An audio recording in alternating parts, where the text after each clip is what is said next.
নমস্কার, আমি অ্যাস্ট্রোলজার অর্পণ চ্যানেলে আপনাদের জানাই সবাইকে স্বাগত। আজ আলোচনা করব শনিদেবকে নিয়ে। শনিদেব 13ই জুলাই থেকে বক্রী হবেন।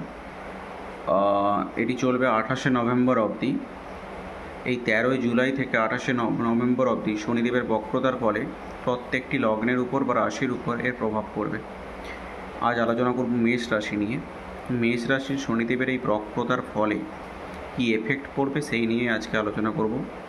প্রথম যে প্রবলেমটা হবে সেটা হচ্ছে যারা বিদেশের সঙ্গে অনেক দিন থেকে যোগাযোগ করার চেষ্টা করছেন বা বিদেশে যাওয়ার চেষ্টা করছেন, তাদের ক্ষেত্রে সাকসেস আসতে পারে, অর্থাৎ সফলতা বৃদ্ধি হতে পারে।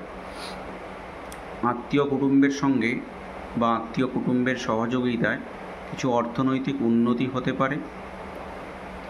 এবং যারা সেলসের সঙ্গে যুক্ত বা হোটেল বা রেস্টুরেন্টের সঙ্গে যুক্ত, তাদের ক্ষেত্রে কিছু আর্থিক উন্নতি এবং কিছু ফিনান্সিয়াল ডেভেলপ হওয়ার চান্সেস রয়েছে।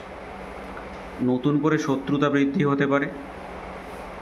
যারা অফিসে কাজ করেন বা বাইরে টার্গেটমূলক কাজের সঙ্গে যুক্ত, তাদের ক্ষেত্রে শত্রুতা বৃদ্ধি হতে পারে।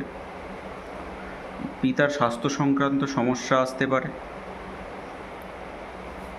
যারা নতুন কর্মের অনেক দিন থেকে চেষ্টা করছেন কিন্তু কাজ কোনো মতে পাচ্ছেন না, তাদের ক্ষেত্রে নতুন কর্মের যোগাযোগ আসবে।